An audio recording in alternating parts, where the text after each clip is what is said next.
Achievement unlocked. You are now a Discord sticker. Is there a way to turn off the little picture-in-picture video that's on Discord? I don't know. I have also wondered this in the past. You can do it. You basically just have to disable Zero's video. Just disable Zero's video? Yeah, right-click on his name and just hit disable video, and it will go.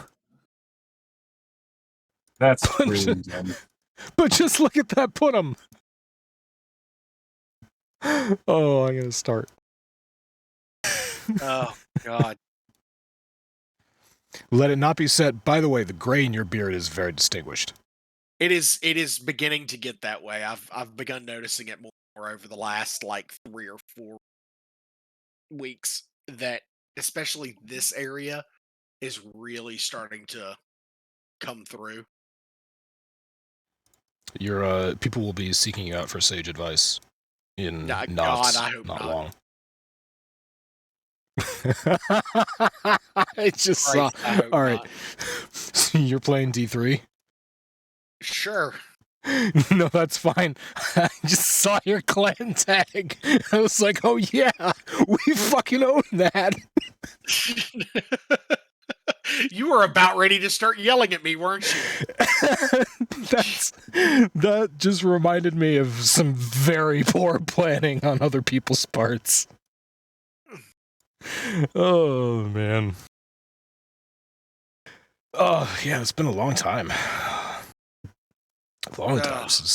Since any of that. Jesus Christ, we're almost at our 2nd anniversary.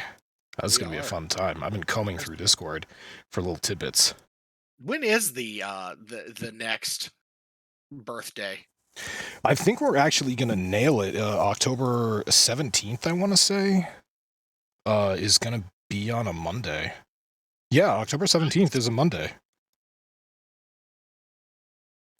So we're somewhere around there. I think we're either 17th, 18th, or the 19th. We're somewhere around there. That's our anniversary. So always October. Anyway, hello everybody. Welcome to Church of Chonkwij podcast.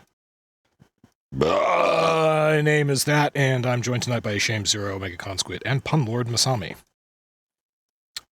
Are you really a pun lord though, Masami? Have you've fucking abandoned the pun hub. I'm gonna call you out on that right now. We're gonna have a serious topical discussion about how Masami has abandoned our pun hub. Nothing to say for yourself, Jacques.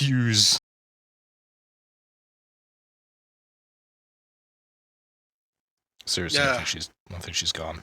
I think she died. She's AFK. It's like I get partial credit for showing up but not participating. God damn, college was rough. Online college sucked. I hated all of my online classes. That's the way they do things now.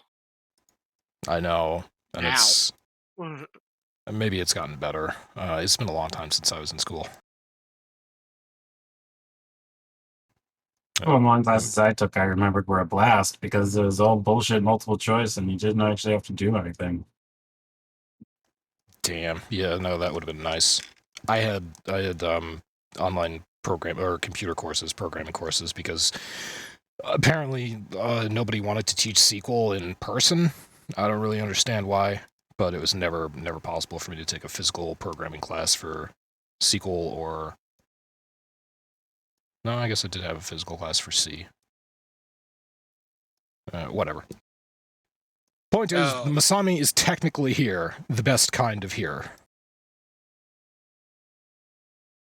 Oh. Lord. It has been one of those Mondays. It has been. What is going on in Diablo 3? Are you just enjoying the season? I don't think the season is active anymore. I mean, you're on seasonal right now. Oh, am I? Yeah, there's a little green leaf next to the Torment 16. Oh, okay. Well, I know the new season starts on the 26th, so... Hero doesn't actually know how to play Diablo. Yeah. Yeah. Neither do I. All I know I is just that the use loot buttons. drops. The loot drops in this are way more satisfying than the loot drops in Lost Ark. Look at all the things falling on the ground. Look at all that gold. Look at those different colored items. Oh, that's so shiny. Shiny and chrome. Masami, whenever you're back, at us or something. I don't know why I'm saying this out loud. It's like she's gone. Who the fuck am I talking to? Did she say anything when she got here? Yeah, she was definitely here. So either her microphone has exploded or she's fallen into the toilet and is currently working on getting that resolved, or she just left. She's gone out to buy groceries while she idles in Discord. People shop for groceries at 9 p.m., right? That's a thing that people do.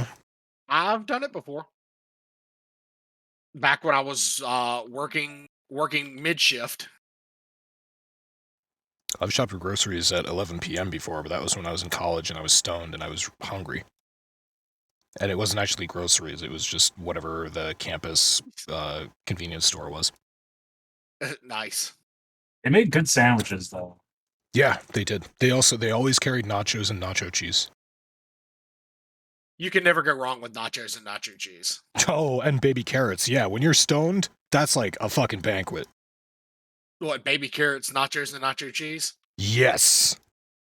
It was BJ's, wasn't it? BJ's convenience store? You're right, yeah, I think it was. I had to laugh Yep. about that because I thought the BJ's was another wholesale club like Costco. It Because is. That's actually the and- one that yeah. that I shop at here in the city. BJ's got good stuff. Costco's is better. I like Costco's better because it has the little hot food cafe where you can get a hot dog and a soda for $1.50. Yeah. But Those The hot dogs one- are fucking delicious. The There, one she's thing back. there she is. The one thing that inflation hasn't touched is the Costco. well, there's actually a story about that. Omega's told this. Yeah, a while back they were considering raising the prices, and in the meeting, the CEO or the founder of the company said, "If you raise the prices of the hot dog, I'll fucking kill you." So, like, Goddamn right. it's like enshrined in the company's bylaws. The hot dog and soda combo will always be $1.50. It's $1.50. Get a problem with that, you're fired. Also, I'll burn your house down. Also, you can get like a whole pizza for like $10. You can just walk around the store and they because COVID's over now. It's officially over. Did you guys hear the news? COVID's officially over. Everyone is saying so. Anyway, because it's over now, everyone says so. You can go around the store again. You can get free samples of food. They're just cooking stuff out in the open. There's you want like mini wiener? What the hell? The pigs in a blanket? You want a mini pig in a blanket? Yeah, here you go. You want some like fried crab rangoon? We totally got that shit here. Here you go. Free samples. Free lunch. Anyway, we all love Costco. And BJ's is pretty good too. And welcome back, Masami. And Zero completed his grift. So we're good. We're all good. Everything's working out well here. This is good. We're off to a solid start. Who's running this shit show anyway? Yes. I believe that's you. I think. Picks, yeah, I don't, that doesn't sound right. Anyway, first ever Disney and Marvel Games Showcase coming in September. Zero posted this, and I am throwing it up here because why the fuck not? Disney's got a new thing. They're calling it the D23 Expo, and it's taking place on September 9th, and it's already promised future updates on Marvel's Midnight Suns, Lego Star Wars, Disney, Dream, all this crap that I do not give a shit about at all. Zero? So the D23 Expo is actually not new. D23 is something that's been around for quite some time, but they've never done any type of gaming releases inside of that inside of the expo itself. Can I ask you real So- fast? Why do they call it D23? I don't know. Okay. Sorry, Why continue. is the sky blue and not purple? I don't. Because of the way that light refracts on the water molecules in No, the it's atmosphere and ozone. scatters all of the colors of the light in a certain way that only blue really gets reflected downwards to our eyes. Combination of ozone and the free-floating water vapor that's in the atmosphere. Yeah, absolutely light refraction. I apologize, everybody. I did not mean for that to go the way that it went. Masami missed a perfect opportunity to just shout, "Nerds!" You're self-aware now, so it's lost its value. But no, this is one of those things that Disney does every single year. They're bringing it back this year after it being gone for like 2 years because of COVID. By the way, everybody, COVID's no longer a thing. Everyone's saying so. Yes. So they just, I don't know. Disney's finally like, we're going to try to put out good games. And everybody's like, yeah, that kind of went by the wayside when you ruined Infinity by getting rid of it. Because everybody loved Disney Infinity, the little Skylander things that they had. Yeah, I'm not sure how Disney is producing their games these days, if they're cooperating with third parties or if they've started their own in-house development, like Amazon Games. Disney's certainly big enough that they could do it, and it wouldn't even really be like a financial hardship or anything. Yeah, it'd also probably be the smarter move at this point for them, because you just mentioned Disney Infinity. When I saw this article, I went to Marvel Heroes Omega. Both of those games, or Marvel Heroes Omega more so, suffered from the third-party company that just could not get its shit together, and Disney was like, okay, you're a sinking ship, and you're pulling money out of us that we're never going to get back. So that's how Disney ripped the license from, I think it was Gazillion Games that published Marvel Hero Omegas, and Marvel Hero Omega just stopped. So all the people that had paid content into Marvel Hero Omegas just woke up one day, and you couldn't play the game anymore. It was all gone. Yeah, it was. It was a month ahead of schedule, too. So that's what I thought of. That's always what I think of when I think of Disney games. So I'm curious to see how what their development and publishing structure is going to be for these games that they're talking about. But yeah, I guess Disney's having a show. Fucking cash grab, man. It's going to be an awful fucking cash grab. You really think so? You think they're going to New World it? Oh, yeah. Especially Midnight Suns, with everything that they're, the way that the game looks is going to be a massive, monetization scheme. I don't know what Midnight Suns is, but this picture is telling me exactly nothing. It's essentially, it's like Doctor Strange recruits a whole bunch of people to travel the multiverse and help out with the demons from hell, and it's I see. You're fighting alongside characters like Doctor Strange, Captain Marvel, everybody's favorite superhero, Captain Marvel. So much so that they had to cut her out of Infinity War as much as possible because she could have fucking ended that movie in about 2 seconds.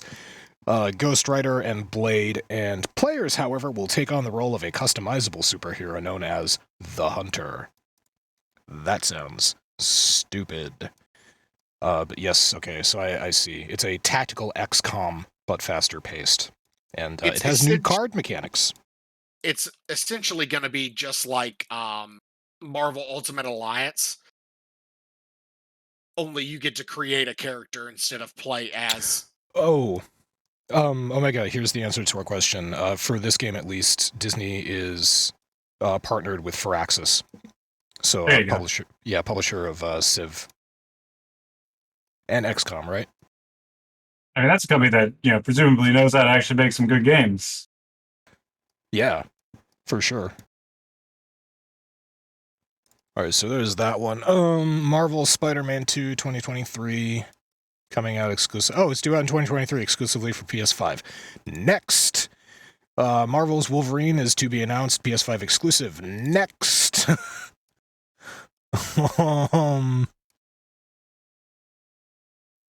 Amy Hennig's Marvel game to be announced. All right, so this is from Skydance Media. Isn't that a movie production company? I Pretty believe sure so. that Yeah, Skydance is. Skydance Production. Yeah, I've heard of them. they're talking. This is going to be a video game, but they're talking about directors and they're talking about the writing team for it. That also includes Mark Bernardin, whose expansive writing credits include TV series Star Trek Picard. Oh, this game's going to be fucking amazing.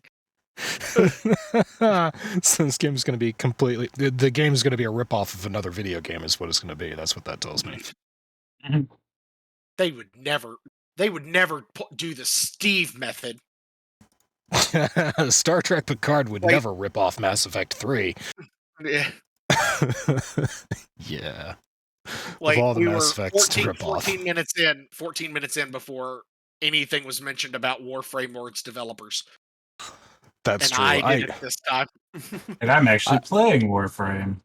I got nothing to talk about in Warframe except for, I guess, yeah, Omega and I have gotten back in to, well, we played for a little while. I won't say we've gotten back into yet.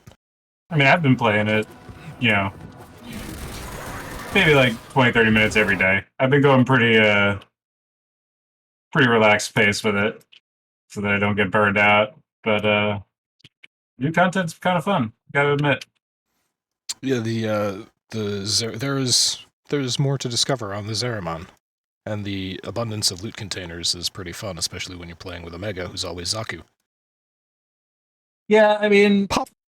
I'm a little okay. Doc, what's the trick on this one? Hit the one that's not lit up by the door. Not front? that one. Yes, that one. Yes, that one. Now, This one? Yeah, hit that one, and now go yep to your left. Hit that one. The one directly to the left. Yeah, the one directly to yep, that one.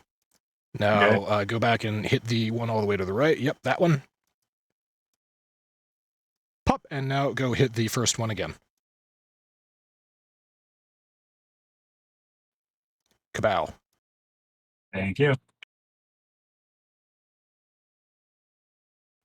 The first time Omega came across that puzzle, the first time I was playing with Omega on this new map and he came across that puzzle, he was like, oh fuck, it's a puzzle. And I'm like, ooh, See, this is going to be bad. I've done it once before, and I got it after like a good couple of minutes of me more or less just randomly hitting the different panels. And like, I understand how the sequence works.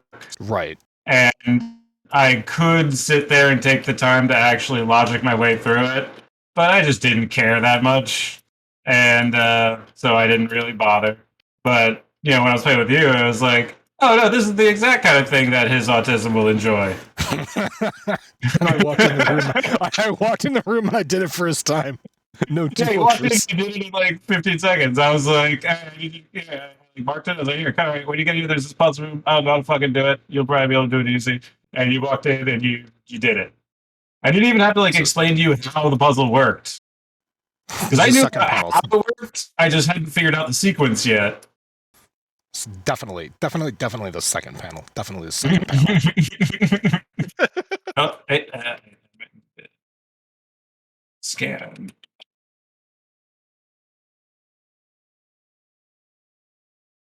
Holy shit! Oh yeah. Oh, also brand new Soma quartz. There's so much to go and do on there.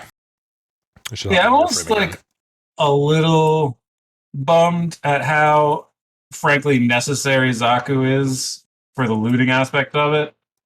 Because, you know, in a lot of the other open worlds where you have to do random shit to collect some sort of, I don't know, to collect some bullshit, you didn't really find it just out, like you earned it predominantly. Oh, I lost. I died. You earn it predominantly through doing the missions, but here it's predominantly through just like finding loot. So that kind of, if you're in it for the loot, like I pretty much always am, you need to use a frame that really helps you with that, which kind of means Zaku or Limbo, and Limbo is I love Limbo, but let's be honest, he's pretty useless in actual combat. Yeah. So, and like I'm running around through level 113 assholes right now, and Limbo would be not super effective.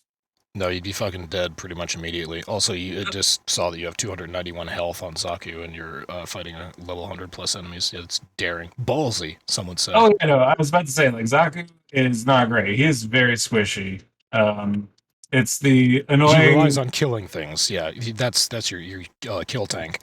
Well, it's not just that, but it's also that like his whatever the fuck this last skill is called, the vast untime. It when I'm naked, skinless as it will be, as it may be, his defensive buff is 75% dodge chance of all attacks. But like Dex armor dodge tanking, no, dodge tanking in Warframe is awful because if it's the difference between getting shot once and dying or it taking 4 bullets on the law of averages. Because either way, you're still going to get one shot when you get hit. It's just whether or not you actually get hit. I'm also thinking of Titania, I think, but only she doesn't have dodge chance. She has evasion, I think it's called, when she's in Dexpixia. I'm not sure if dodge and evasion are the same thing. I believe they basically are. It's just a chance to miss. It's not an actual movement mechanic. You don't move or anything like that. What the hell am I doing? Complete the bounty. This is... Oh, I need to find another Wilk search. I have finished killing everybody. Yay. Where's all the enemies? But yeah, so point being, in Warframe, the best tanks are HP, armor, damage reduction. Really, it's damage reduction is what you're looking for. Yeah, you want a nice Nezha shield. Yeah, Nezha or any super high armor frame, anything like that. Dodge chance means you shots miss you, and then when they hit you, which they inevitably will, you still just die. So Zaku's way of surviving is by constantly moving and like you said, trying to kill things. But it's not great. All right, so that's all the Marvel games. Warframe is that. Sorry, Zara, I don't mean to sound like I'm dumping on Marvel at all. I just, or no, Disney. I'm sorry. I am not sorry that I sound like I'm dumping on Disney. I always appreciate a good Disney dump in a bag. But anyway, over to another brand new potential title that's coming out. Masami, what's the last Lord of the Rings game that you played? None. You never played a Lord of the Rings game? There's some good ones out there. I mean, if you're not a fan, I could see it not being, interesting, but I like Lord of the Rings. I've just never been like super down to play the games. To be fair, a lot of the I like Lord of the Rings too. When I watch the movies, I don't consider the movies to be like action movies. I didn't read the books and think like, oh, well, now fucking comparable to Tom Clancy. And it's really not. It's there's a lot of story, there's a lot of character development, there's a lot of interesting stuff in the world. But when you make a Lord of the Rings game, I think the overwhelming majority of them are action fighters, action adventure RPGs.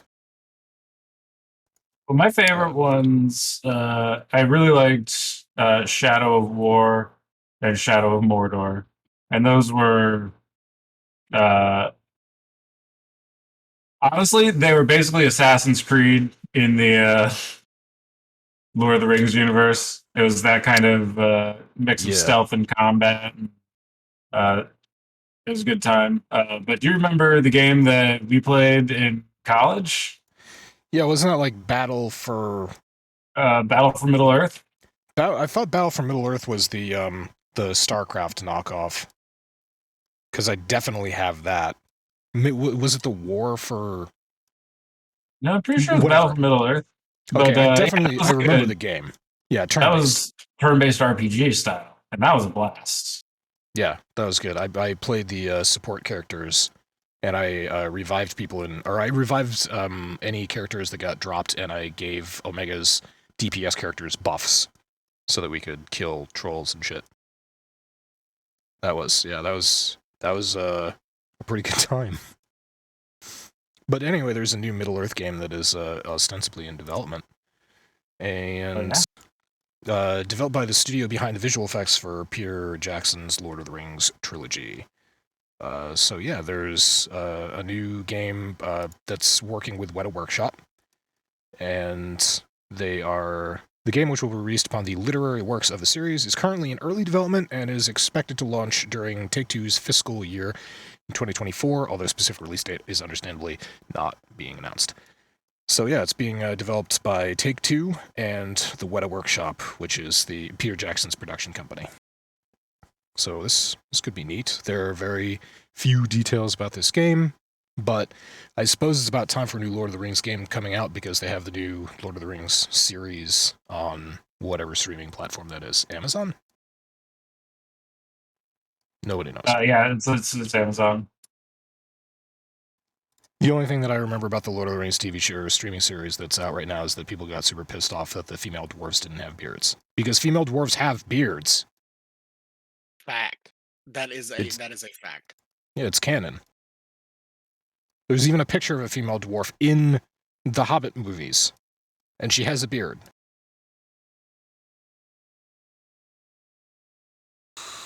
That's all I got. Yes. Back to Warframe. So, yeah. Lord of the Rings, is anybody interested in seeing the Lord of the Rings streaming series? Anybody thinking of watching that? Hard pass.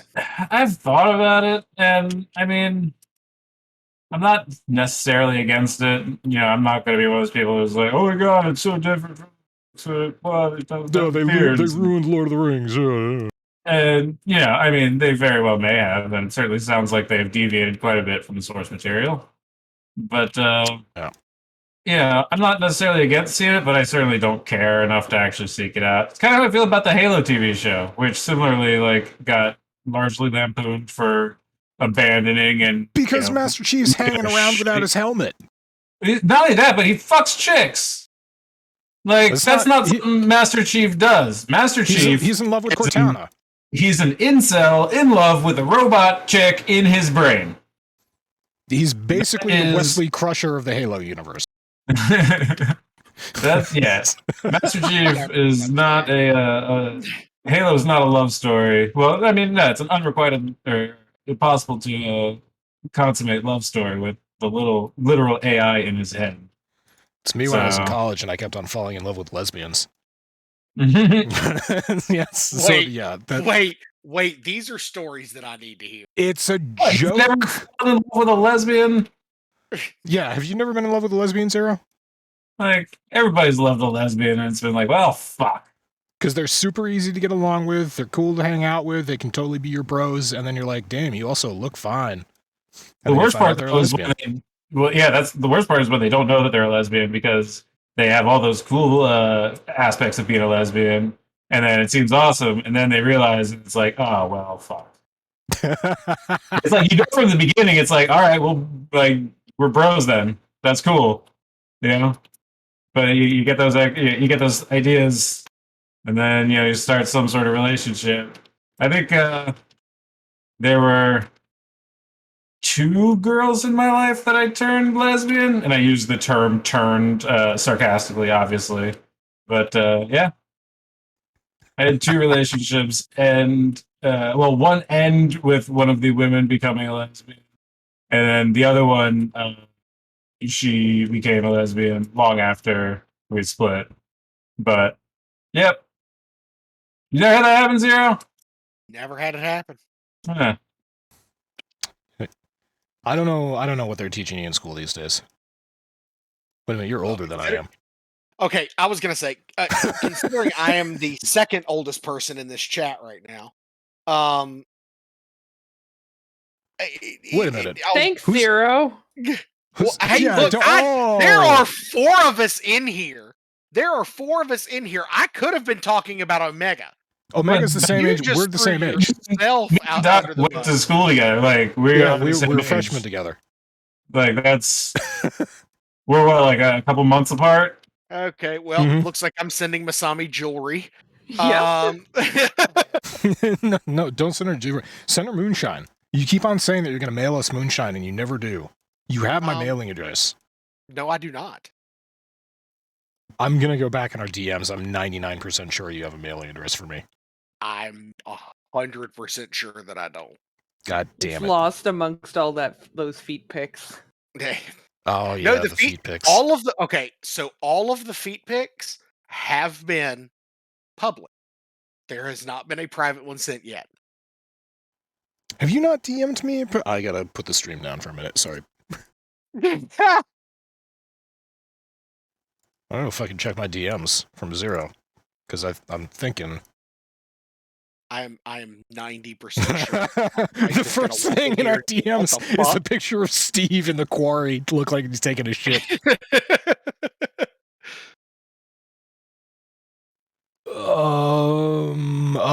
No, this is all bashing people on Reddit Live, and there you are at a wedding, and there are all your emoticons. Shit. Alright, you might not have my mailing address. Oh, and a whole bunch of game keys. Yeah, you did send me game keys.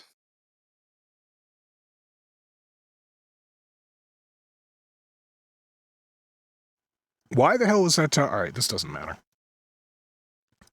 Back to the podcast. There we are. I created new memes, by the way. Good, we always need new memes. We haven't had a decent meme going since 10% gold drop. Look in the chat. I'm looking at my other computer. Oh, okay. Blizzard creating a mobile game that was actually maybe good. Exploitative monetization structure. Yep.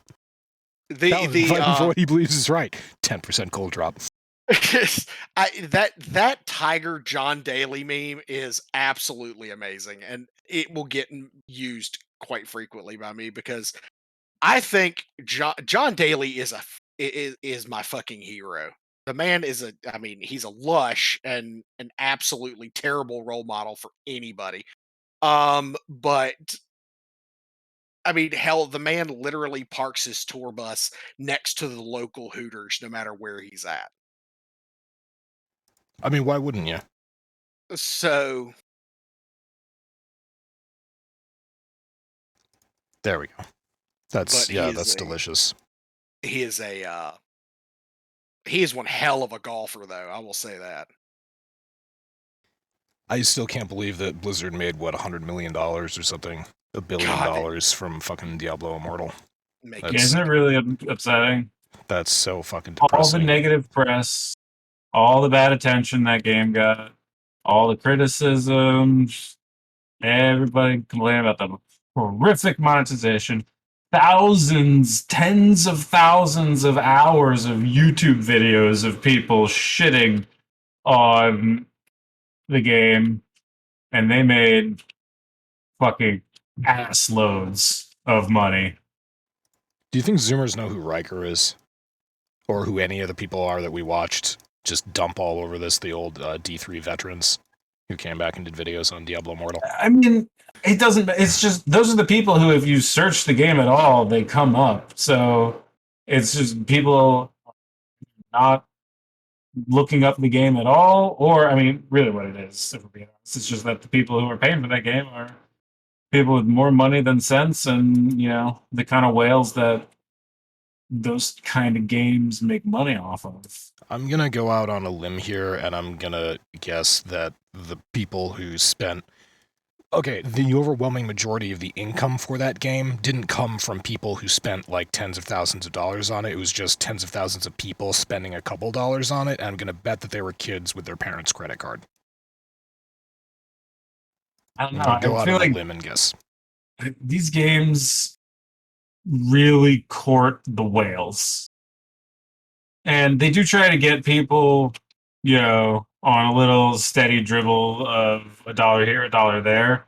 But they really are looking for the people who literally just to them dropping $100, like you see it in every fucking app, a $99.99, gems package or whatever the fuck. Yeah. There are people who that money just means nothing to, and they will spend a dozen of those over the course of a month, and doesn't matter. And I think time and time again, it's just been shown that these games really try to covet and cater to that market. And if those kind of people who don't care about money can just keep dumping it into these games because these games just make you feel powerful if you're rich, they'll stay successful. And then there's me sitting here. I haven't spent a single dollar on Lost Ark. I'm just dicking around. I've turned it into a sailing simulator. I've discovered what I want to do with that game. I don't actually want to play that game. I want to sail around and I want to visit islands. And that's what I've been doing. For free. It's great. But if I were in high school again, or middle school, or God forbid elementary school, and it was a fad to play Diablo Immortal on one's phone, then you don't even question it at that age. You're just like, oh, everyone's doing it, I have to do it too. That's why I have a ridiculous Pog collection.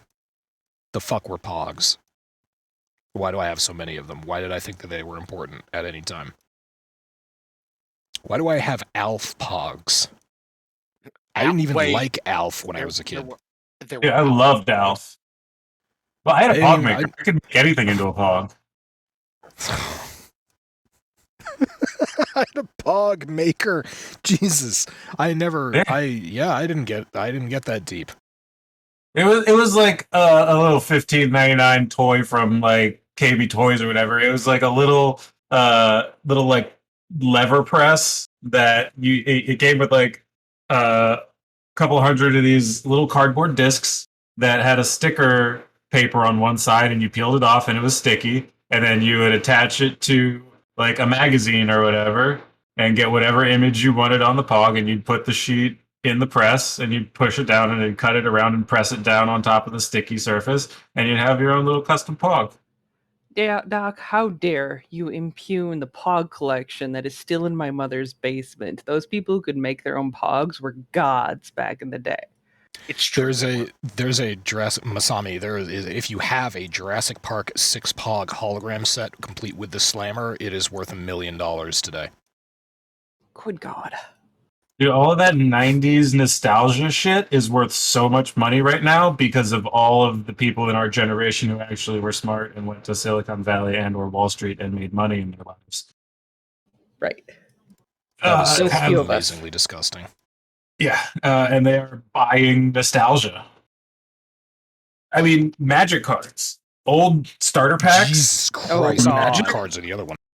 Like, the old starter packs for that shit.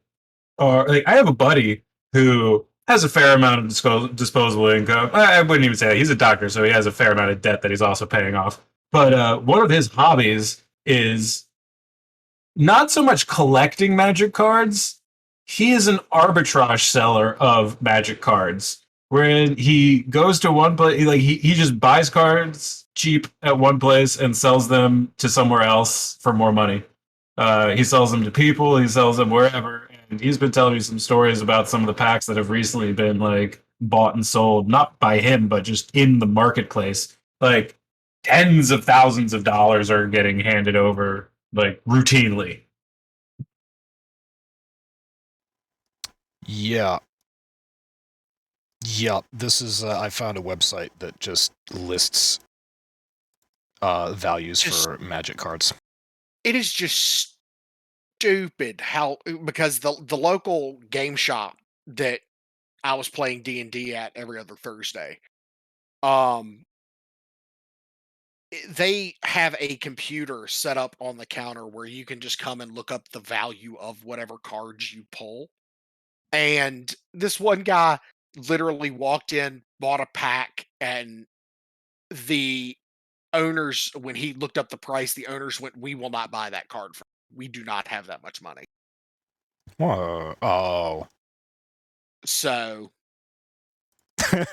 So that was a perfect opportunity for him to pull a comic book guy from The Simpsons, where somebody walks in with like Radioactive Man issue #1, and this guy, comic book guy, is just like, "This is only worth everything I have Take all of my money.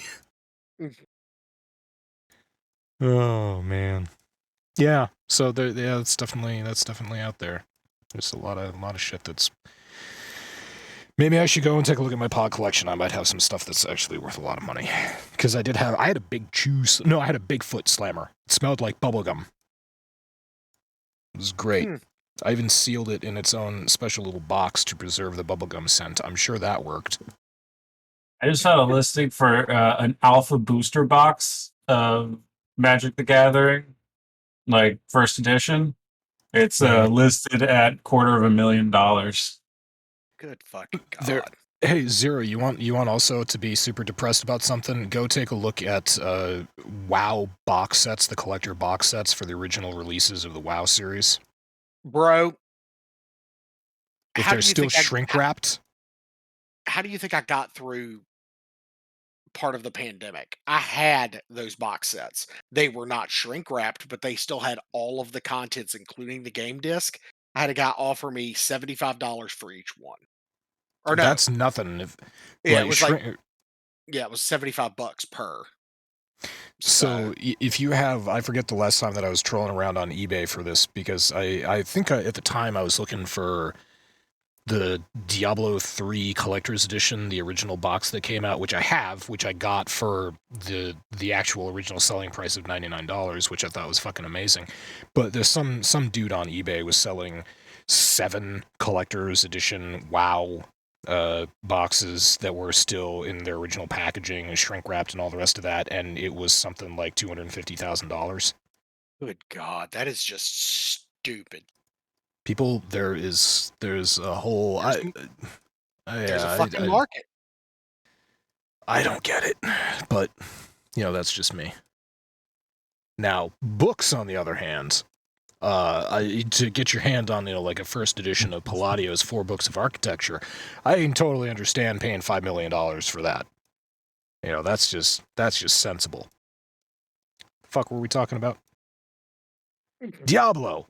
Okay, so segueing into our next article.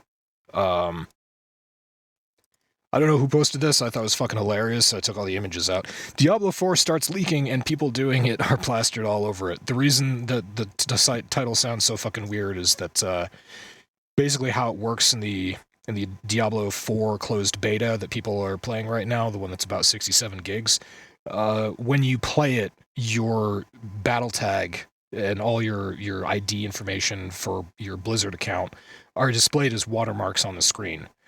So all these people who are playing the closed beta signed an NDA, and they must be, some of them are just fucking stupid as shit, because one of the leakers even said, quote, "I really don't know if I can even stream this." The answer is no, you can't. You signed an NDA. You can't stream it. You can't take pictures of it. You can't post it online. It is a closed beta. You're not allowed to share it with the rest of the world. You're playing it to detect bugs and report if the game isn't working in a certain way or if something is unbalanced. Regardless, people have been streaming the Diablo 4 closed beta and people have been sharing screenshots with their Blizzard account information watermarked onto it, and that's just a hilarious level of stupidity. So, thank you, whoever posted this. It gave me quite the I think chuckle. it was. I think I posted one earlier. I just threw a link in there. I remembered hearing about it, now talking about Diablo 4. It recently popped up on the Diablo subreddit that they've started sending out surveys about different monetization strategies for Diablo 4. So it's they're very seriously considering a lot of microtransactions, and they're trying to gauge public interest to how much they can cram in there.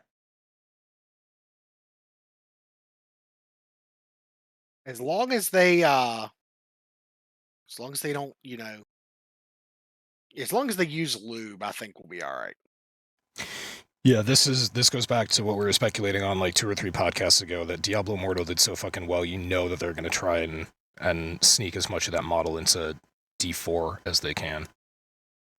Diablo Immortal, yeah, in Diablo Immortal, sneak that into Diablo 4 as much as they can. Right. So Yeah, I pulled that article up. Thank you, Omega. So it's looking like there's going to be different skins. There's going to be back ornaments like wings. There's going to be mounts and mount armors, which is worth noting is the first time that has been in Diablo. Some sort of rideable creature. And then finally, there are also boxes offering access to Battle Pass, promising premium cosmetic rewards, in-game currency, and early access to the game before its original release date. So, yeah, part of the early access program. So cosmetics, I don't have an issue with. If they think that they can support this game longer through selling cosmetic items using premium currency, that's fine. Mounts and cosmetic armor, yeah, sure. If there are mounts in this game, then there is probably a quest that gives you a stock mount, and there's hopefully not a difference between stock mounts and premium mounts. as long as you can't buy stats. As long as you can't buy stats and you can't buy crafting materials or upgrade materials or shit like that. Yeah, like all that. Premium currency can be used in any way to like build something or modify something or upgrade something or whatever. That's going to be awful. The chick in the picture there, I'm not sure what class that's supposed to be, if that's Amazon? I know they're bringing the festival Amazon hippie?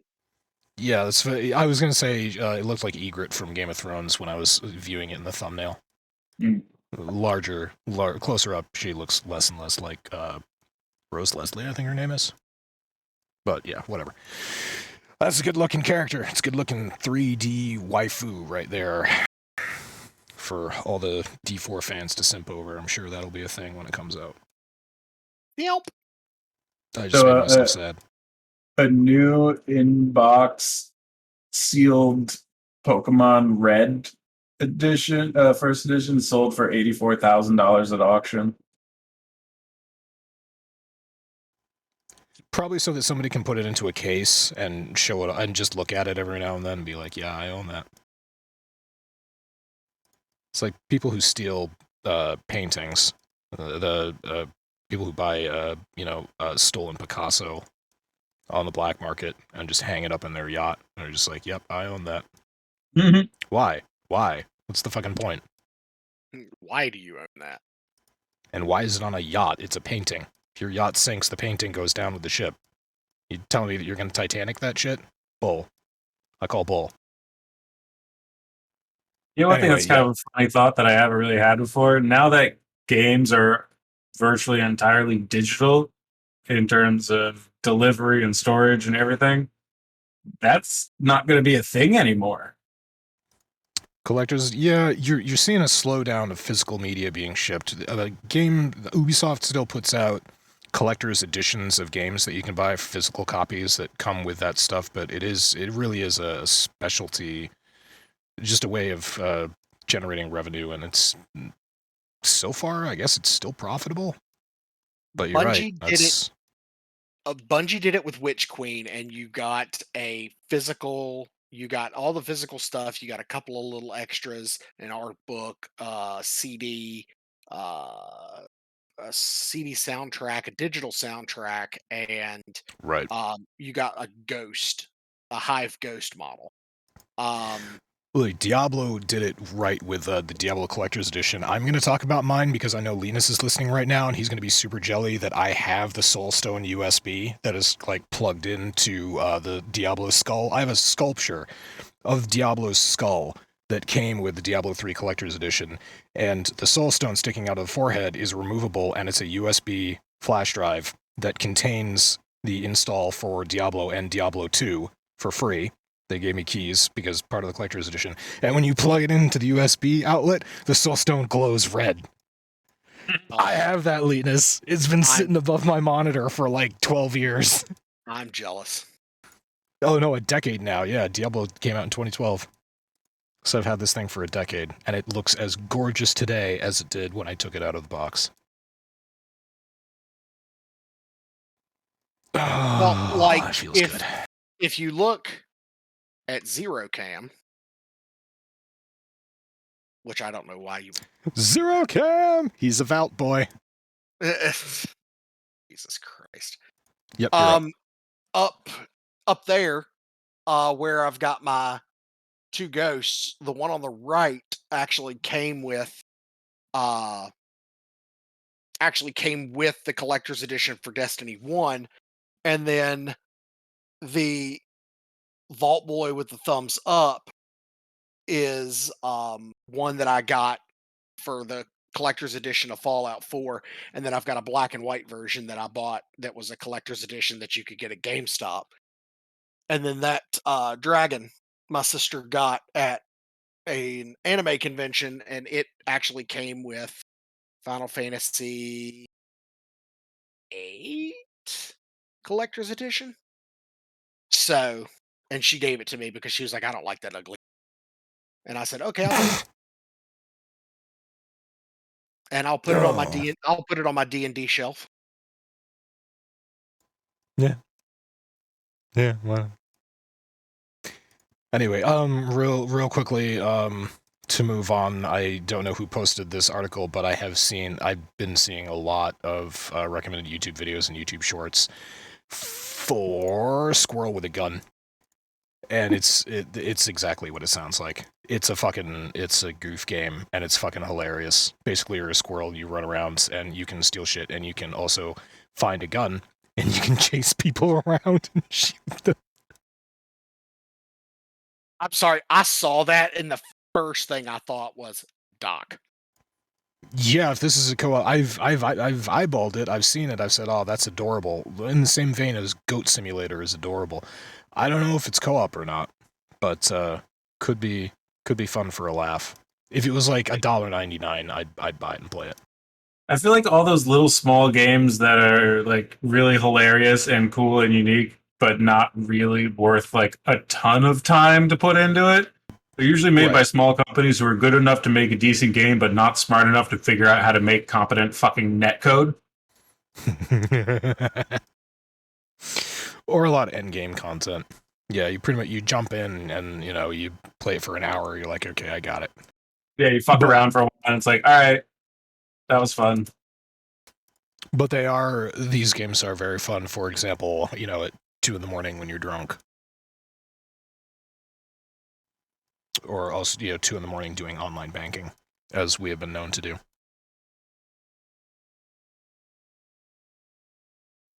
Oh, well. This is a fun game from a tiny little indie studio whose name I knew. Daniel D'Entremont is the indie developer who made this. And yeah, it is on Steam. So there you go. Goofy shooting and action combat alongside exploratory puzzle solving amongst what appears to be a very normal suburban neighborhood. As delightful. And you're a squirrel, and squirrels are adorable. Even when they have, it looks like a cult. It's a 1911. Cult 1911, yeah. Yep. And you can also get an Uzi, apparently. I'm looking at the Steam page right now. So here's the thing about being a squirrel and firing off a gun. Wouldn't that propel you backwards? Just because you're a squirrel, you have a very small mass. In the video, I am not even shitting you. In the video, there is a portion of the game where he is shooting the Uzi downward, and it is propelling him upward. That's adorable. Propelling your squirrel upward. That is amazing. Oh my god, I want this game. Oh my jeez, yes. Oh, here it is, right here. Hang on. Oh god, where's my screen share? There it is, right there. Wait, hold up. Alright, there we go. Yeah. There it is. What I was thinking about a second ago was why isn't there, some video of, a a small person, a very small person with an Uzi in each hand, shooting just down, straight down into the ground, and then taking off like Iron Man. As Doc, that would be very irresponsible gun ownership. We're talking about giving guns to squirrels here. We're way past irresponsible. It's true. Squirrel Mafia is the thing, I know. Oh man, yeah, don't fuck with squirrels. That is that's a Rick and Morty reference. Jesus Christ, Morty, don't fuck with squirrels. We've got to leave this fucking planet. We have to find a new dimension now. This isn't. We've only got like 2 or 3 good ones, maybe. Yeah, that's going on the wish list. That's nuts. Anyway, good times. Okay, so that's the end of gaming news. Next up, we have a whole technology thing to go through at the moment, starting with Apple allegedly threatening to fire an employee over a viral TikTok video. The TikTok video in question is a woman who does not directly identify herself as an Apple employee, telling someone to not give into extortion because the person that she was replying to lost their phone, and someone had found it and was using it to contact them, trying to say that they're gonna, leak all their content if they don't remove the Apple phone from their Apple account, which would ostensibly enable this person to resell the phone. That's the woman in question, the Apple employee in question, didn't directly identify herself as an Apple employee. She just said that she had a history of working with, let's see, I can't tell you exactly how I know this information, but I can tell you that for the last 6 years, I've been a certified hardware engineer for a certain company that likes to talk about fruit. So that's an implication, but not a direct identifier. Anyway, Could be Fruit of the Loom. Exactly. Fruit of the Loom has a hardware department. They got a website. So she gave this advice. The video went viral, racking up to 5 million views in roughly 24 hours. This person already had, I think, almost 439,000 followers on TikTok. And Apple, I guess when she went to work, her manager was just like, yeah, you're in trouble over that because you're not supposed to blah, blah, blah, and all the rest of that. And this prompted the woman in question to review her contract with Apple. And apparently nowhere in there does it say that you can't identify yourself as an Apple employee and you can't talk about Apple products. You just can't identify yourself as an Apple employee to disparage Apple or make the company look bad, which she did not. So this is... What was the content of her? She was just talking about removing yourself from a stolen phone? So this person... so this person had lost an iPhone at Coachella and then received threatening text messages saying that her personal information would be sold on the black market unless she removed her iPhone from her Apple ID. And then this Apple employee went on and said to her verbatim, your phone is actually useless to these extorters, to them. And you're the only person that can save these extorters, and I suggest that you don't. So she didn't say anything bad about Apple, she just gave technical advice saying, don't listen to these people. That's what they say is not accurate. And Apple got pissed at her, or her local branch got pissed at her about this. So this is a little bit of a scandal coming from Apple. The whole thing is in hock right now. No one is moving on this. So it sounds like maybe the manager at her store was out of line, and Apple corporate has since stepped in. But yeah, this was, I don't know who posted this, but this is a little bit of pie in Apple's face, which is always nice. She didn't actually get in trouble. It sounds like it's just a middle manager at a fucking store who's overstepping their authority and, just kind of a twat, which isn't remotely unheard of. Oh no, a shitty middle manager? What? Yeah, that's never happened before. Yeah. I'm sure all of us in our work experience have come across a middle manager or an upper manager who believes that they have more authority than they do. And they like flexing, because what else they got? That's usually the mark of a sad person. Mm-hmm. Oh well, so that was a little thing. The next story, though, we're probably going to talk about a lot more. So with guns drawn, police raid the home of a trans Twitch streamer, Carla Keffels Sorrenti, in the latest swatting debacle. I'm not sure who posted this, but if you'd like to talk about it. Yeah, so this has actually been happening quite frequently. Here as of late, a lot of Twitch streamers have been getting uh Swatted. swatted. Swatted. Yeah, and it's getting to a point where this happened. What was it, like 4 years ago, 5 years ago, and a dude actually got killed. If Yeah, you think that it's fucking funny to call a SWAT team on a streamer while they are doing this and it could potentially get them killed, you deserve to have the jail jacked the fuck up and you thrown underneath it. so yeah, swatting has been a thing that in the streaming community for a long time, and yes, it has resulted in deaths in the past, and it is extremely difficult to investigate who is behind a swatting, because usually the people doing it know a thing or two about anonymity, and they don't. They aren't necessarily stupid. That's not to say that they aren't stupid. But yes, this has been going on for a while, and apparently this happened because she's trans. So they're picking on this person because they are trans, is at least the way that this article is written, which adds Oh. an extra layer of scum. So it's not that they're just an actual fucking idiot. They're an idiot, a bigot, They're a and bigoted they idiot. they enjoy hate. They enjoy participating in hate crimes. Good for Right. them. They're a real stand-up person and a real contributor to society. Yep. Fuck off. Great job. Yeah, they're really making whatever difference they think that they're making. I'm sure they're happy with themselves.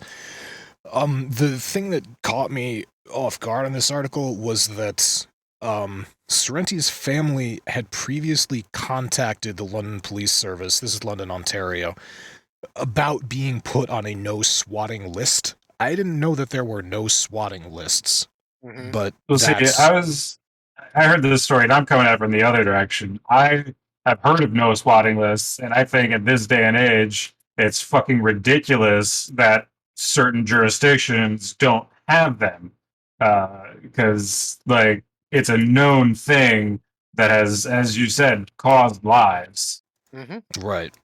to be lost, and uh, the fact that police stations or police departments are so unaware of it to the point where a family can even, because that's what really shocked me is that like when I first read about this, the family tried to get put on a list so that police wouldn't just fucking show up with guns drawn like that, anytime they got somebody to do something. But like, yeah, it's embarrassing that this shit's still happening, that the police are this fucking inept.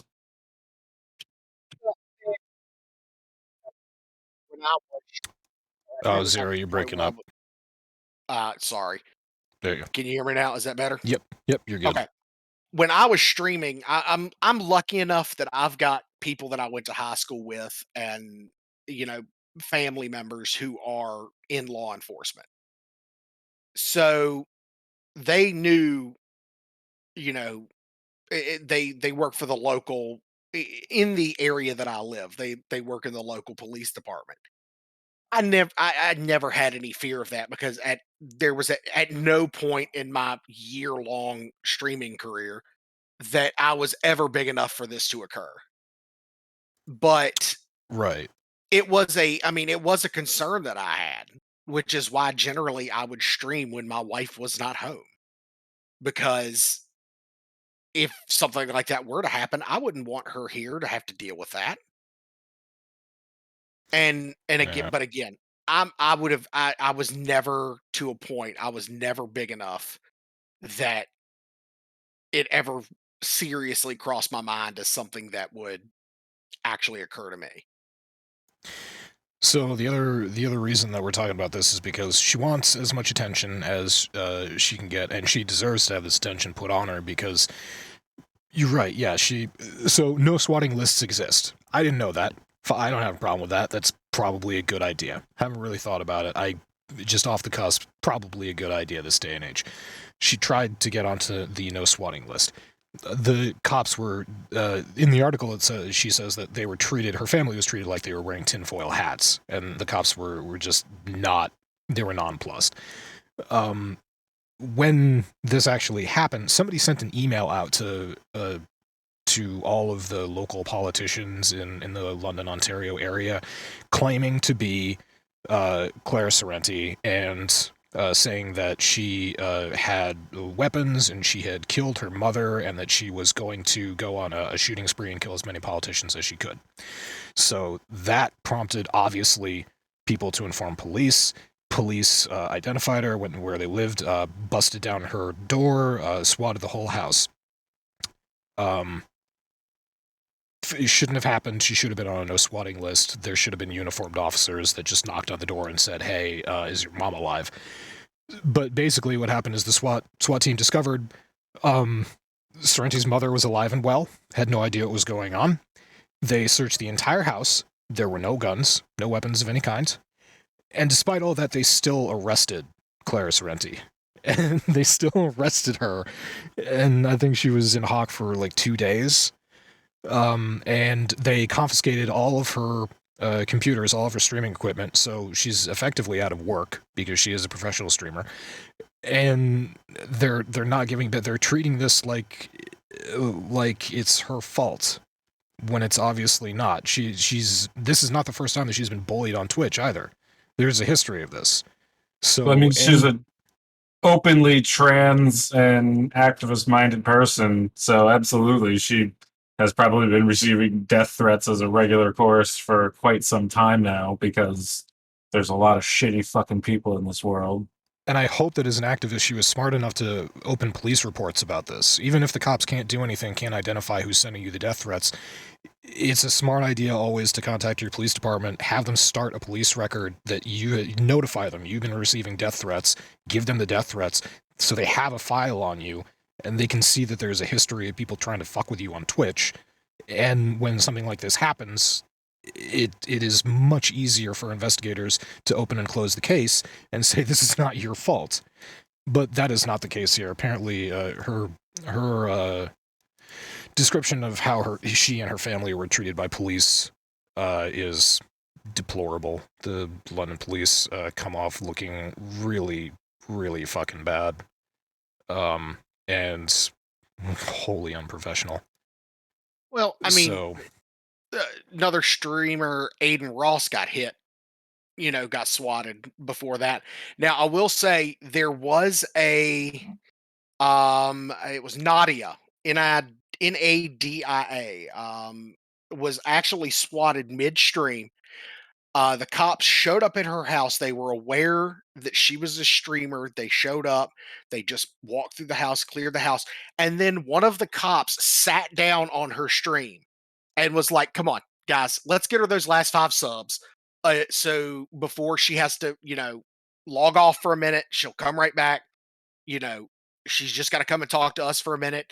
And he like sat there until the 5 subs came through, and then he was like, "Okay, she's got to go. She's got to talk to us for a minute." The other cops, and she went AFK and then came back. You know, right. And here's the ridiculous part of this is that in this case, she got swatted. Sorrenti got swatted while she was not streaming. She was woken up by police bursting into her house. So that's one thing there. But usually the point of swatting is for it to happen on stream. mhm. So how difficult is it if you're on a no swatting list, or if you've informed your local police department that you are a streamer and that you feel like you're in danger of being swatted, and they know about it and they have a record of this?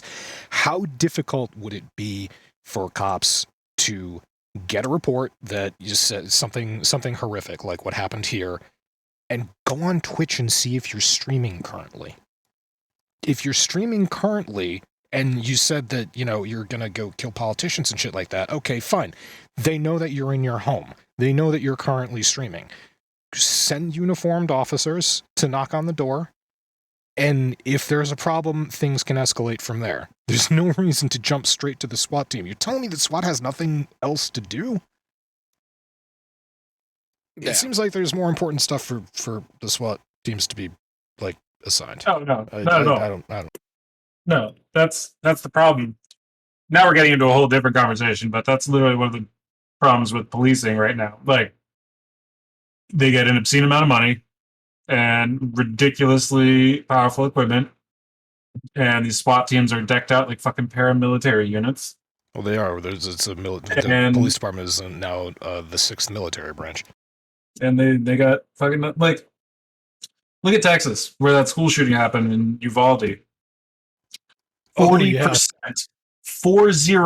40% of that town's budget is spent on its police department. Not anymore. And they were still unprepared and untrained. And, like, yeah, it is asking a lot for cops to not be fucking dumb and not do things the wrong way. Like, that is asking too much. And that has been proven time and time again, as police department after police department is proven to have absolute shit training and procedures on display on a regular daily basis. I just think that's fucking... Yeah. Yeah, no, this is messed up, to put it lightly. And Clara is still in a bit of choice. She started a GoFundMe to try and secure the funds to get new streaming equipment, basically, because the London Police Department has told her absolutely nothing about when she might get her property back, which again is obscene. Cops burst into the house and turns out that no crime has been committed, and there's no evidence that this person had anything to do with a false claim that was sent through some anonymous email account. And no, but they're gonna keep the fucking equipment, because if they keep the fucking equipment, then they can come up with a fucking charge. They can come up with something that may or may not be there. Pardon me for putting my tinfoil hat on for a minute, but tell me I'm fucking wrong. I don't think they're going to try and they're not going to try and frame her for anything. This is just stupid procedures from a stupid police department ran by stupid people. That's, you know, their rule book says you need to take these things in this kind of case, and you gotta forensically analyze them and do this to make sure that, you know, whatever. And yeah, that's just dumb policing. I don't think there's anything malicious. Whatever the name of the phrase is, you know, don't. Whatever's the most likely explanation is probably what it actually is. Yeah, like, what's more likely, that they're just fucking dumb, or that, you know, something like that's gonna happen? I think it's just fucking dumb procedures and dumb cops and a dumb system. So I'd be really curious. I'm sure that this story will get followed. The article that we're looking at is from 5 days ago, and Clara has been posting updates on her social media that, you know, she can post on. And I'm sure this will be followed. I'm curious to hear after this whether or not maybe the London, Ontario Police Department's going to put out some notifications like, "Oh, we have a no swatting list now. Aren't we progressive?" Yeah. I hadn't exercised the cynical police part of my brain for a little while, because I've been dealing in the past couple weeks. I've had some dealings with my local police department, and I like all of them. I know them, but that's because I live in a small community, and I've gone to high school with a couple of these cops. So, yeah, it's much it's much different in larger communities and cities when you are dealing with city police departments and communities where people just don't know each other. They have to expect the worst. And that leads to people making really stupid decisions and doing really stupid shit, like confiscating women's confiscating all of a woman's computers, even though she relies on them for her livelihood. Kind of a dick move, London, Ontario. Kind of a dick move. Shame on Canada. It's not something that I say very often. Shame Shame Canada. Canada. I've heard a surprising amount of horror stories about cops in Canada. Like, as bad That's as so the stories disappointing. of cops here in America, you get the same dumb, racist, asshole, power abusing cops in Canada. Now, Canada is granted, supposed to be. I will They're fully supposed to be admit, polite. on both sides in the U.S. and the news that we hear in the U.S. and the news out of Canada about bad police. You don't hear the stories about good police who just do their job on a daily basis and don't fuck up. So, it certainly might paint a picture that all police are, bad because the only time we see a police in the news is when they do something bad. Yeah. Right. Uh, But this examples like this come out and really accentuate the stupidity yes. or the malice or the bigotry or whatever. Yeah, and at least when you look at the worst of it, it seems like Canada has a lot of the same problems with the worst elements of their policing that we do here in the U.S. Yeah. So anyway, I'm sure that we will follow. There will be follow-ups to this, because that's some horse shit. Especially picking on somebody because they're trans. Why? Do you? I mean, I know I know all the answers. I know. Stupidity is a thing. / poll I exists. understand, but I understand the rhetorical question of why are people doing this, but it doesn't matter why. The fact is, there are far too many of these fucking shitty people in this country, and I mean around the world, but specifically in this country. There's just far too many shitty, ignorant, bigoted people that, quite frankly, disgusts me that they are my countrymen. It's 33% of our population, 33% of our voting population. That's a big number. A third is a lot of people. Oh well. So yeah, we'll definitely follow that story. Moving on to something slightly less depressing. Samsung is phasing out DDR3 memory to focus on DDR5 production, and it's lowering DDR4 pricing as demand drops.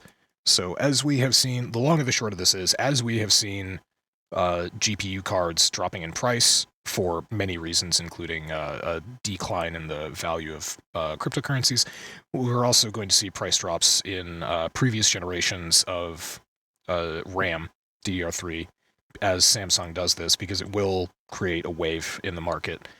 And not too long from now, I expect that DDR3 prices will hike, actually. They'll hike back up. Even though demand for them is nowhere near as big as it was, say, 10 years ago. It's just going to be the kind of machines still use DDR3. I mean, how much new DDR3 is being bought? Well, that's the thing. It's already a specialty market. Yeah, so I don't know.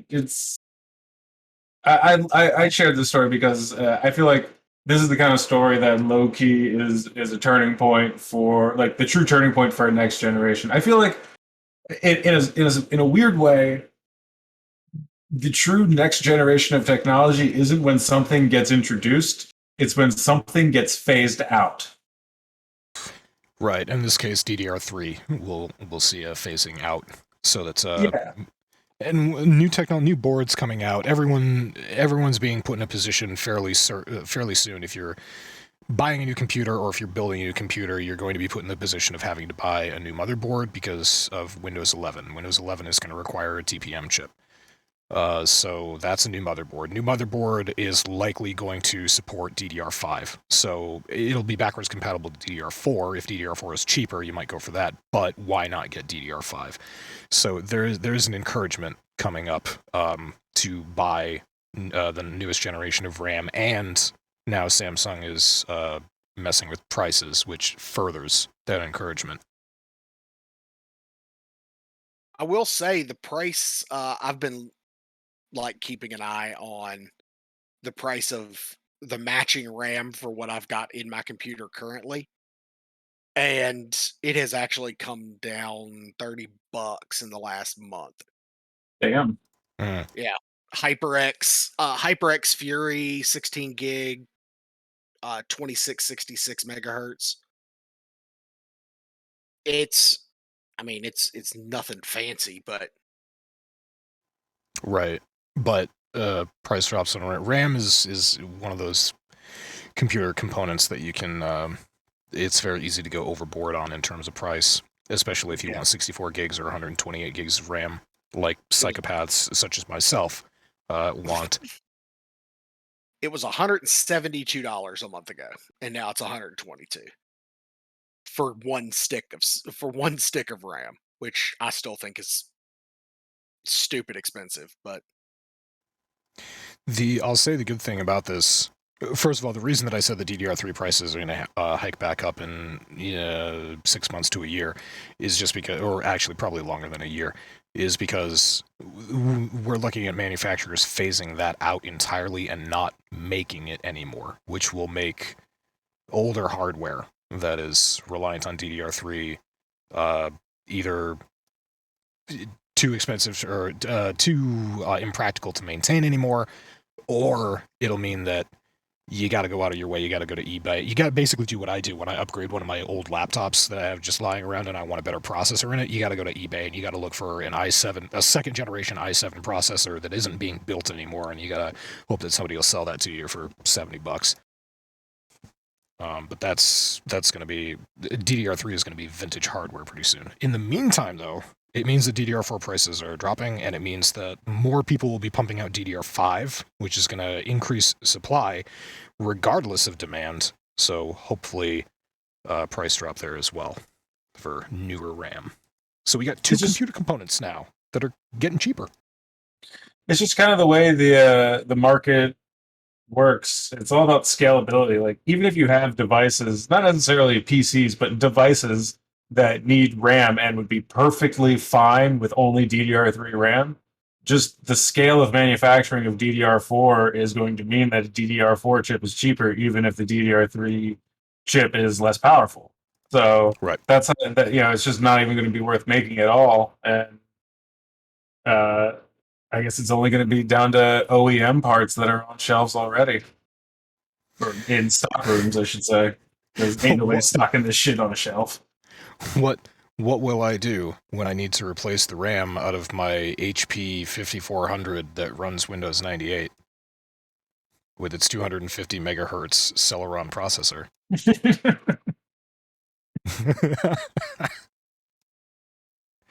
That machine had 2 gigabytes of RAM the last time I upgraded it. That was fucking obscene for like 2002. Yeah.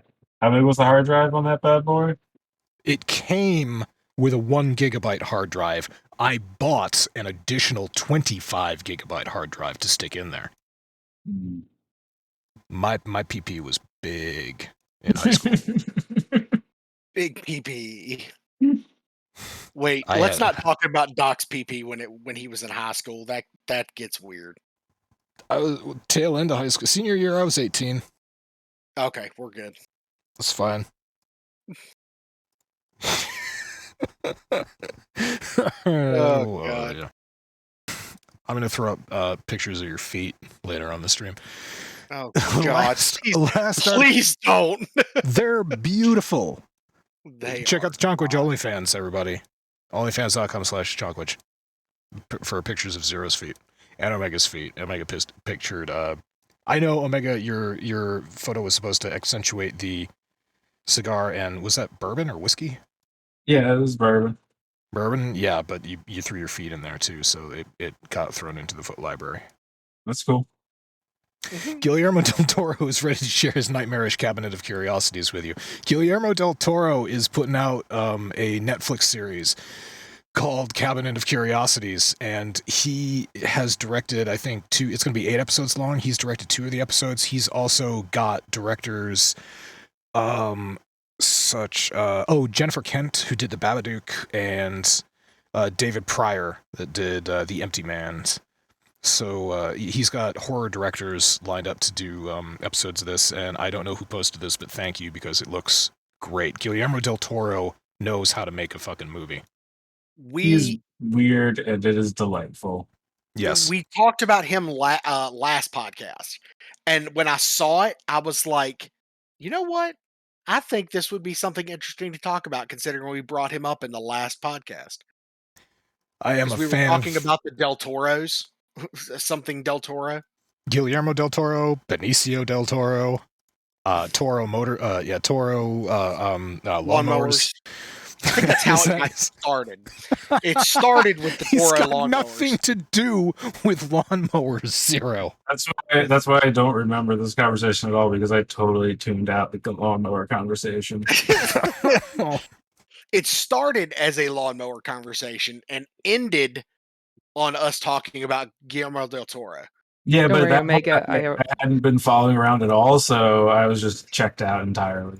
Don't Was worry, that I don't Masami? remember it either. Okay, You're not alone. good. It's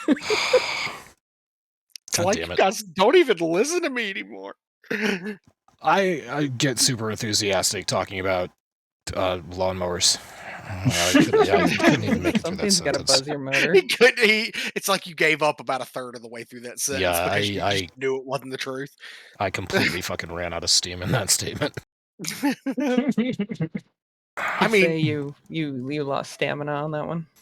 dude, ran out of gas. Why Pun Hub, Masami? You're absent from the Pun Hub. Wow, is my question. Why? Because you guys are doing a fine job. I no longer need to do my job anymore. You guys fill it with puns regardless of whether or not I put shit in there. It's glorious. But this is we're like students. You can't possibly say that the students have become the masters, because we do not approach your level of punniness at all. So, every once in a while, like a road sign. That's all I'm asking for. Also, I did stop going on Facebook, and that was like my primary source for stupid shit. So I will endeavor to find a new source. I gotta show you. Yeah, I got some boards on 4chan if you're interested. I have never been on 4chan, and I will never be on 4chan. We'll get you started off on 4chan, and there's a board that just is the shit 4chan says. 99% of the time, 4chan is entirely just cringe. It is so cringy. But Yes. that 1% of the time, oh boy, you're in for something special. It fires on all cylinders. That's why I know connoisseurs who can get me to the 1%, so I do not have to wade through 99% of the shit. Exactly. There's a great subreddit. That's just there's a green tech subreddit, and there's a 4chan subreddit, and there's a D&D green tech subreddit. That's like the best of 4chan minus all the cancer, trans porn. Hey, it's not. It's there's a difference. I would love for you actually to go on 4chan and start a fight about this, because it is the best way to bring out the worst in that community. Which I'm not saying that's difficult to do, but it's the best way. Go on there and say that there's no difference between a trans person and a trap. You will get so many right-wing people pissed off at you. Why would you do that? Because right-wingers, okay, no, not. I'll use right-wingers liberally here. Conservacunts. Oh my god, that was not a conservative joke. They will not jack off to trans people because whatever. Insert whatever trope here. But traps are perfectly fine. There is a school of thought here that I really do not understand, even though it's been explained on boards for as long as 4chan has been around, that there's a difference between a trans person and a trap. or jacking off to trans porn and traps. Not that there's a difference between the people, that there's a difference between the porn. And I gotta tell you, I don't get it. It's literally the difference is kind of what defines the modern American conservative, and that is projection and self-delusion. You will get no argument from me. That's what it is. I mean, it has been repeatedly shown, both from the source in their own statistical documents, like from Pornhub, and from other independent studies, have shown that trans porn is by far most consumed in conservative states. Because it's taboo. And yeah, Just because, yeah, for some they reason they're delude taught that themselves. They have this real sick self-delusion where they somehow are able to justify that, internalize it. Not, of course, they don't tell anybody, even though they're all fucking doing it. They don't tell anybody. They internalize it and they project it outwards as this hatred and disgust towards them. It's really a simple thing when you break it down and you look at it, but that's why they hate gay people and they hate trans people. And then there are the libtards who will never admit that they jack off to porn of just people in the missionary position. I'm sorry, I thought that was funny. Listen, there's a lot, No, there's it a lot just of fun stuff you can do in sex, but sometimes just missionary style, going to town, it's just perfect. Who's the fucking stand-up? There was a stand-up who did this who said that's it's when you hit that rhythm and the bed starts squeaking right along with you. I Right. don't know Just get what's that rhythm. worse about that statement, Zero, whether you said it or whether you were actually doing the rocking motions as you were Yep. explaining it. Yep. See, now you know why earlier I asked how I could turn off the video of somebody on Discord. God damn it! I wish I was faster with the button on that one. Yeah, I mean, I I can lost keep your doing it. wisdom. I can keep doing it. Yeah, you can keep doing Alright. it all you want. I'm not watching. There was a stand-up comedian who was joking around, and I got a real hoot off his performance. I don't remember who it was, but he was doing a stand-up bit about how the Me Too movement ruined his porn experience because he can't go on Pornhub anymore. And if he sees a title like, schoolgirl gets bent over and railed by principal or some crap like that, he's just like, no, that's awful. That's like exploitation of that, and then he just goes through and he can't watch any of these videos because they're all so horrible. And then finally he comes across two consensual adults have sex in the missionary position and are very considerate towards one another's needs. And he's like, that's what I want to jack off to. Yeah, it's Oh, God, who is pendulum. Is that the horseshoe theory or the pendulum theory? One of those Pendulum. hack bullshit Yep. theories that people pretend to mean something. Yeah, they're good. Yeah, things swing from one place to the next. One extreme to the other. Yep. Perfect spot for that pendulum is right down, right, almost pointed straight down. That's where you want to be, but it never stays there. Anyway, yeah, that's all the articles that I got. We didn't have D&D yesterday. I didn't get my fix in, but I think we're all set for next week. Yes. Mm-hmm. What is next week? What is that? 21st. Doom. We set out Yeah. looking for Doom. Hopefully there are no more revenants because good lord. Oh, that's right. Masami, you saw the picture. That picture is in Doom, right? Of Leonardo DiCaprio. It's in there. It's totally in there. She's giggling, I have a feeling. You'll find out. Okay, Oh, good. God. That I may put a smile on my face. I reiterate the point. I don't want to have sex with the revenants, but will. In giant might form. It will happen. Also, it was really fucking stupid about that movie. People were saying that Leonardo DiCaprio got raped by that bear. That bear was obviously a female. She had cubs. Male bears don't stick around when the kids are born. They fuck off. It's the female bear that raises the cubs. So that was just completely ridiculous. How dare they besmirch the name of Leonardo DiCaprio on such a ridiculous topic? Wait, are you saying that women can't rape men? I mean, they totally can, but Leo was on his stomach, so it would have been especially difficult. Dock pegging is a thing. I know, but not for bears. They can't. They don't have opposable digits, Zero. They can't strap anything on. Are you kink shaming that bear? I'm saying that it isn't physically possible for that bear to wear a dildo. Fight me in real life. Maybe that bear had help. Have you ever thought that that bear might have friends, like female friends? Friends with That would opposable help it. digits? Friends with any kind of digits. You need opposable. You need thumbs to work it's like a belt device. You need thumbs to do that shit. Have you put one on before? Yes. Yes, I have worn a strap on, I'm happy to say on stream. Okay, this is a good story time. Do tell. I'm not telling you jack shit as you look directly into the camera at Well. me. No.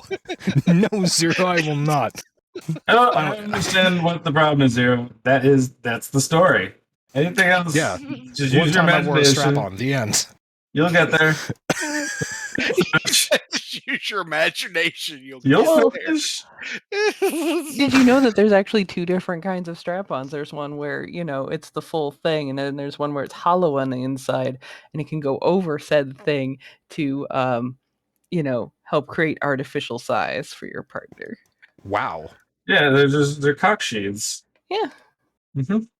I thought you were going to say it's hollow inside so you can, like, put frosting in it and then pretend like you're coming. I mean, you can do whatever the fuck you want, to be honest. Which is also totally a thing. They sell strap-ons that have the cum component to them. Yeah, they have full-on, like, plumbing inside them. Mm-hmm. There's also, I thought you were going to say there's different types of strap-ons. Yes, okay, so there's the one that goes over the penis because you have a penis and you don't really need a strap-on, but strap-ons are fun, so of course you do. And then there's the kind that ladies use that are the full belt, the kit and the ring and everything. There's also the type that, there's a special company that does this and they have their own porn line. I can see the logo of it. It's a pair of glasses and then something else. But anyway, it's a dildo device that actually goes up into the vagina, and you can you have better control with it ostensibly or something like that, and you can also like flex your kegels and cum will squirt out the end of the dildo. So this is a big, wide open market, just like my asshole, and there's a lot to explore, just like my asshole. Attaboy. Elbow deep, because I ain't no bitch. Ah! All right. Started off there, ended up there. We're good. I think this Literally. is a good podcast. Okay. No. It's always a successful podcast when we wind up talking about dildos and fake cum. I mean, sometimes that's just where the conversation takes us. Yeah, Speaking sometimes of- we gotta find the speaking- climax of things. Thank you, Masami. Acceptable. Welcome. Thank you for that. And also, speaking of dildos, Where is this going? newest update regarding the Vince McMahon situation. Good segue. The company has put out a letter stating that creative has taken a nosedive since Vince McMahon left. I have been in the background, had Monday Night Raw on all night tonight, and have been interested in that as much as what we have been talking about, because they have changed creative in such a way that it is actually fun again. Really? They have sorry. a dude from NXT when Triple H was head of NXT, Dexter Lumis. He was in love with this one character, this one girl, Dakota Kai, and he has started showing up in the crowd and, and trying to jump over the crowd to get to her since her main roster debut. And he was let go when Vince McMahon took over NXT and took it from Triple H. Triple H brought back Hit Row, which is a former NFL player and a couple of other people who were funny as hell. Brought them back, has brought back a couple of other people. And then tonight, during a backstage fight segment, quote unquote, in the background, you can see a door open up and an arm and hand reach through. And the arm and hand look very much like Bray Wyatt's, who was let go by Vince McMahon because he hated the direction that Vince McMahon wanted to go with his character. And now Triple H has said, yeah, you can come back and we'll give you creative freedom. Cool. So Good. it's actually making the WWE product likable. I wouldn't say you start off saying creative took a nosedive. It sounds like creative skyrocketed. Well, in the mind of the fans, it has, but in the mind of Vince McMahon, it's gone backwards because Oh well, fuck him. the big beefy, muscle bound meatheads are not the ones that are being pushed. It is the smaller guys, the guys who are, not your conventional type wrestlers, like the guys who look like bodybuilders. So, which is something Vince McMahon is known for pushing, is the meatheads. No, good for Triple H then. Whatever. I wish him all the luck. Because wrestling used to be fun on Saturday mornings when I was a kid. Well, And then no, wrestling used to be fun on Monday nights back in the days when Triple H was wrestling. Yeah. yeah, And part of me years ago. feels like, if anything, we have a chance to see if Triple H can harness the energy that he was a part of back in those days as a director figure this time rather than one of the performers. I mean, granted, I'm sure there's still a degree of performing that he will be doing because he still shows up once in a while, doesn't he? No. Oh, he no? has completely retired, and the way that he put it in an interview on Impulsive, because he actually went on, I think it's Jake Paul's podcast. He said Ew. it is not my time anymore. It is their time. They That's need to pretty be the cool. ones who shine. And that's why he's not bringing back a lot of these big names like Brock Lesnar, like Goldberg, and these veterans in the business. He's not bringing them back. He's letting the newer stars shine. And I mean, like at SummerSlam, he did more for the women's division in 5 minutes than Vince McMahon and the entire creative team have done in the last 5 years by reintroducing or by bringing back 2 people that Vince fired when Triple H lost control of NXT because of his health concerns. Man, I don't know anything about women's wrestling in the United States. Wait. Oh yeah, New Japan. True. Yeah, we've had this conversation. Everything that I know about female or women's wrestling comes from either South Korea or Japan. Yeah. New Japan's taken off too. They just had their Forbidden Door pay-per-view with AEW. That was a really good pay-per-view.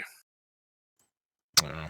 So. All right, so yeah, we're gonna call the Church of Chonkwij podcast here and stick around for the wrestling podcast featuring Zero. Thank you everybody for coming. And Zero's feet. Zero, put your feet up. No. They're in socks right now. No. Do it. Put your feet up. They are covered in Vaseline and in socks. Okay, no, So they're already lubricated. fully. That's a 3-pointer. Okay, yep. Thank you for coming along. Same time, same place next week. Penis, and fuck Putin. Fuck them. Fuck Putin. Yeah, fuck him.